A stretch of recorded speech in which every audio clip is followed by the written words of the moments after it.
Friends, ಇಲ್ಲಿ ಬೇಕ್ರಿ ಸ್ಟೈಲಲ್ಲಿ ಚೀಸ್ ಬ್ರೆಡ್ ಟೋಸ್ಟ್ ಹೇಗೆ ಮಾಡೋದು, ಮನೆಯಲ್ಲೇ ಹೇಗೆ ಮಾಡೋದು ಅಂತ ನೋಡೋಣ. ಸಿಂಪಲ್ಲಾಗಿ ಆರಾಮಾಗಿ ಮಾಡ್ಕೋಬೋದು.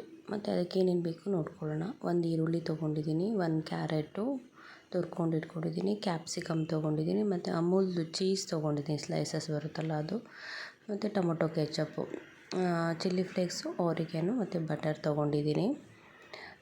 ಬ್ರೆಡ್ ತೊಗೊಂಡಿದ್ದೀನಿ, ಸ್ಲೈಸಸ್ ಬ್ರೆಡ್ಡು, ಮತ್ತು ಇದು ಮಾಯೋನೀಸು ತಂದೂರಿ ಇತ್ತು ನಮ್ಮ ಮನೇಲಿ. ನಿಮ್ಮ ಮನೇಲಿ ನಿಮಗೆ ವೈಟ್ ಬೇಕಂದರೆ ವೈಟ್ ಕೂಡ ಹಾಕ್ಕೋಬೋದು. ಮನೇಲಿ ಏನಿರುತ್ತೋ ಸಿಂಪಲ್ಲಾಗಿ ಅದರಲ್ಲೇ ಮಾಡ್ಕೋಬೋದು. ಮಕ್ಕಳು ಅರ್ಜೆಂಟಾಗಿ ಕೇಳಿದಾಗ ನಾನಿಲ್ಲಿ ಒಂದು ಬ್ರೆಡ್ನ ತೊಗೊಂಡು ಸ್ಲೈಸಸ್ ತೊಗೊಂಡು ಇದಕ್ಕೆ ಬಟರ್ನ ಅಪ್ಲೈ ಮಾಡ್ತಾಯಿದ್ದೀನಿ. ಸ್ವಲ್ಪ ಮಕ್ಕಳು ಹಾಗೆ ಕೊಟ್ಟರೆ ಎಲ್ಲ ತಿನ್ನಲ್ಲಲ್ವ, ಆರಾಮಾಗಿ ನೀವು ಈ ಥರ ಬಟರ್ನ ಒಂದು ಲೇಯರ್ ಕೊಟ್ಬಿಟ್ಟು ಅದ್ರ ಮೇಲೆ ಸಾಸಸ್ನ ಆ್ಯಡ್ ಮಾಡ್ಕೋಬೋದು. ನಾನಿಲ್ಲಿ ತಂದೂರಿ ಸಾಸಸ್, ತಂದೂರಿ ಮಾಯೋನೀಸ್ ಅದು ಅಪ್ಲೈ ಮಾಡ್ತಾಯಿದ್ದೀನಿ. ಒಂದು ಫುಲ್ಲು ಲೇಯರು ಕೊಡಿ, ಚೆನ್ನಾಗಿರುತ್ತೆ ಫ್ಲೇವರು. ನನ್ನ ಮಗಳಿಗೆ ಆ್ಯಕ್ಚುಲಿ ತುಂಬ ಇಷ್ಟ. ಆಮೇಲೆ ಸಣ್ಣದಾಗಿ ಕಟ್ ಮಾಡಿಕೊಂಡು ಕ್ಯಾಪ್ಸಿಕಮ್ ಹಾಕ್ಕೊಳ್ತಾಯಿದ್ದೀನಿ. ಸಣ್ಣದಾಗಿ ಸ್ವಲ್ಪ ಸಣ್ಣದಾಗಿ ಕಟ್ ಮಾಡಿಕೊಂಡ್ರೆ ಚೆನ್ನಾಗಿ ಸಿಗುತ್ತೆ, ಇಲ್ಲಾಂದರೆ ದಪ್ಪ ದಪ್ಪ ಆದರೆ ಮಕ್ಕಳೆಲ್ಲ ತಿನ್ನಲ್ಲ. ನೆಕ್ಸ್ಟ್ ಇನ್ನೊಂದು ಬ್ರೆಡ್ಡಿಗೂ ಕೂಡ ನಾನು ಬಟರು ಆ್ಯಂಡ್ ಸಾಸು ಕೂಡ ಅಪ್ಲೈ ಮಾಡ್ಕೊತಾ ಇದ್ದೀನಿ. ಅದಕ್ಕೆ ಅದ್ರ ಮೇಲೆ ನಾವು ಸಣ್ಣದಾಗಿ ಫುಲ್ಲು ಕವರ್ ಆಗೋ ಥರ, ಬ್ರೆಡ್ ಎಲ್ಲ ಕವರ್ ಆಗೋ ಥರ ಕ್ಯಾಪ್ಸಿಕಮ್ಮು, ಕ್ಯಾರೆಟು, ಆನಿಯನ್ನು ಸಣ್ಣದಾಗಿ ಕ್ಯಾರೆಟ್ ಹುರ್ಕೊಂಡಿರ್ತೀರ, ಅದು ಏನು ತುಂಬ ಹೊತ್ತು ಬೇಯಿಸೋ ಅವಶ್ಯಕತೆ ಇಲ್ಲ, ಆರಾಮಾಗಿ ಸಿಂಪಲ್ಲಾಗಿ ಬೇಗ ಮಾಡ್ಕೋಬೋದು. ಆನಿಯನ್ನೆಲ್ಲ ನಾನು ಹಾಕ್ಕೊಳ್ತಾ ಇದ್ದೀನಿ.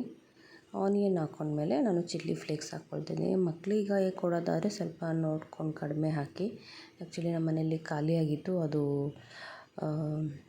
ಚೀಸ್ಗೆ ಏನೋ ಪಿಜ್ಜಾಗೆ ತಂದಿದ್ದು ಇದ್ವು ಪ್ಯಾಕೆಟು, ಸೊ ಅವನ್ನೇ ಹಾಕ್ತಾಯಿದ್ದೀನಿ. ಚಿಲ್ಲಿ ಫ್ಲೇಕ್ಸ್ ಹಾಕ್ಕೊಳ್ಳಿ, ಸ್ವಲ್ಪ ಆರಿಗೇನ್ ಹಾಕ್ಕೊಳ್ಳಿ. ಆರಿಗೇನ್ ಹಾಕ್ಕೊಂಡ್ಮೇಲೆ ಮಕ್ಕಳಿಗೆ ಕೊಡೋದಾದರೆ ಸ್ವಲ್ಪ ಸಾಸಸ್ ಕೆಚಪ್ ಹಾಕ್ಕೊಳ್ಳಿ, ಟೊಮೊಟೊ ಕೆಚಪ್ ಚೆನ್ನಾಗಿರುತ್ತೆ, ಅವ್ರಿಗೆ ಸ್ವೀಟಾಗಿ ಇಷ್ಟ ಆಗುತ್ತೆ. ದೊಡ್ಡವ್ರಿಗಾದರೆ ಏನು ಸ್ಕಿಪ್ ಮಾಡ್ಕೋಬೋದು, ಅದೇನು ಬೇಡ.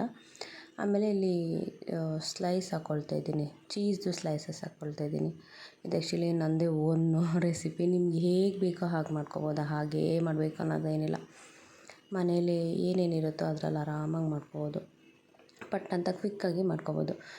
ಸ್ಲೈಸ್ ಇತ್ತು, ಸೊ ಅದು ಕೂಡ ಆ್ಯಡ್ ಮಾಡಿದೆ, ಅದು ಚೆನ್ನಾಗಿರುತ್ತೆ ತಿನ್ನೋದಕ್ಕೆ. ಅದು ಒಂದೊಂದು ಸ್ಲೈಸಸ್ ಹಾಕ್ಕೊಂಡು ನಾನು ಮತ್ತು ಚಿಲ್ಲಿ ಫ್ಲೇಕ್ಸ್ ಸ್ವಲ್ಪ ಹಾಕ್ಕೊಂಡು ಅದ್ರ ಮೇಲೆ ನೆಕ್ಸ್ಟ್ ಇನ್ನೊಂದು ಸ್ಲೈಸ್ ತೊಗೊಂಡು ಅದಕ್ಕೆ ಇದು ಸಾಸ್ನ ಆ್ಯಡ್ ಮಾಡ್ಕೊಳ್ತಾಯಿದ್ದೀನಿ, ಅಪ್ಲೈ ಮಾಡ್ಕೊಳ್ತಾಯಿದ್ದೀನಿ. ತಂದೂರಿ ಸಾಸ್ನ ಅಪ್ಲೈ ಮಾಡ್ಕೊಂಬಿಟ್ಟು 2 ಬ್ರೆಡ್ನ ಕ್ಲೋಸ್ ಮಾಡ್ಕೊಳ್ಳಿ ನೀಟಾಗಿ, ಸ್ವಲ್ಪ ಹಿಂಗೆ ಪ್ರೆಸ್ ಮಾಡಿಕೊಂಡು ಕ್ಲೋಸ್ ಮಾಡ್ಕೊಳ್ಳಿ. ಆಮೇಲೆ ಒಂದು ಪ್ಯಾನ್ ಇಟ್ಕೊಂಬಿಟ್ಟು ಸ್ಟವ್ ಆನ್ ಮಾಡಿಕೊಂಡು ಅದಕ್ಕೆ ಸ್ವಲ್ಪ ಬಟರ್ ಹಾಕ್ಕೊಳ್ಳಿ. ಬಟರು, ಎಣ್ಣೆ ಅಥವಾ ಏನಾದರೂ ಹಾಕ್ಕೋಬೋದು. ನಾನು ಸ್ವಲ್ಪ ಇಲ್ಲಿ ಬಟರ್ ಇತ್ತಲ್ಲ ಹಾಕ್ಕೊಂಡಿದ್ದೀನಿ. ನೀವು ಆರಾಮಾಗಿ ಚಿಕ್ಕದು ಈ ಥರದ್ದು ಪ್ಯಾಕೆಟ್ಟು ತಂದಿಟ್ಕೊಂಬಿಟ್ರೆ ತುಂಬ ದಿನ ನಮ್ಗೆ ಯೂಸ್ ಆಗುತ್ತೆ ಅದು ಬಟರು. ಆಮೇಲೆ ಸ್ವಲ್ಪ ಬಿಸಿ ಮಾಡ್ಕೊಳ್ಳಿ, ಅದು ಮಧ್ಯೆ ಚೀಸ್ ಇದೆ, ಅದೆಲ್ಲ ಕ್ರಂಚಿನೆಸ್ ಎಲ್ಲ, ಕ್ಯಾಪ್ಸಿಕಮ್ಮು, ಈರುಳ್ಳಿ ಅದೆಲ್ಲ ಇರುತ್ತಲ್ವ, ಅದೆಲ್ಲ ಸ್ವಲ್ಪ ಬಿಸಿ, ಅದು ಸ್ವಲ್ಪ ಜಸ್ಟ್ ಲೈಟಿಗೆ, ಜಾಸ್ತಿ ಬಿಸಿ ಮಾಡೋ ಅವಶ್ಯಕತೆ ಇಲ್ಲ, ಸ್ವಲ್ಪ ಬಿಸಿ ಮಾಡಿದ್ರೆ ಸಾಕಾಗುತ್ತೆ. ನೋಡಿ ಫ್ರೆಂಡ್ಸ್, ಎಷ್ಟು ಚೆನ್ನಾಗಿ ಸೌಂಡ್ ಬರ್ತಾಯಿದೆ, ಕ್ರಿಸ್ಪಾಗಿ. ಈ ಥರ ಮಾಡಿಕೊಟ್ರೆ ಮಕ್ಕಳು ಆರಾಮಾಗಿ ತಿಂದ್ಬಿಡ್ತಾರೆ, ಯಾವಾಗಲೂ ಬೇಗನೆ ತಂದುಕೊಡೋ ಅವಶ್ಯಕತೆ ಇಲ್ಲ. ನೋಡಿ, ಮಧ್ಯೆ ಚೀಸ್ ಇರೋದ್ರಿಂದ ತುಂಬ ಚೆನ್ನಾಗಿದೆ. ಟ್ರೈ ಮಾಡಿ ಒನ್ಸು, ಹೇಗಿದೆ ಅಂತ ಕಮೆಂಟ್ ಮಾಡಿ. ಪ್ಲೀಸ್ ಸಬ್ಸ್ಕ್ರೈಬ್ ಮಾಡ್ಕೊಳ್ಳಿ ಆ್ಯಂಡ್ ಸಪೋರ್ಟ್ ಮಾಡಿ. Thank you.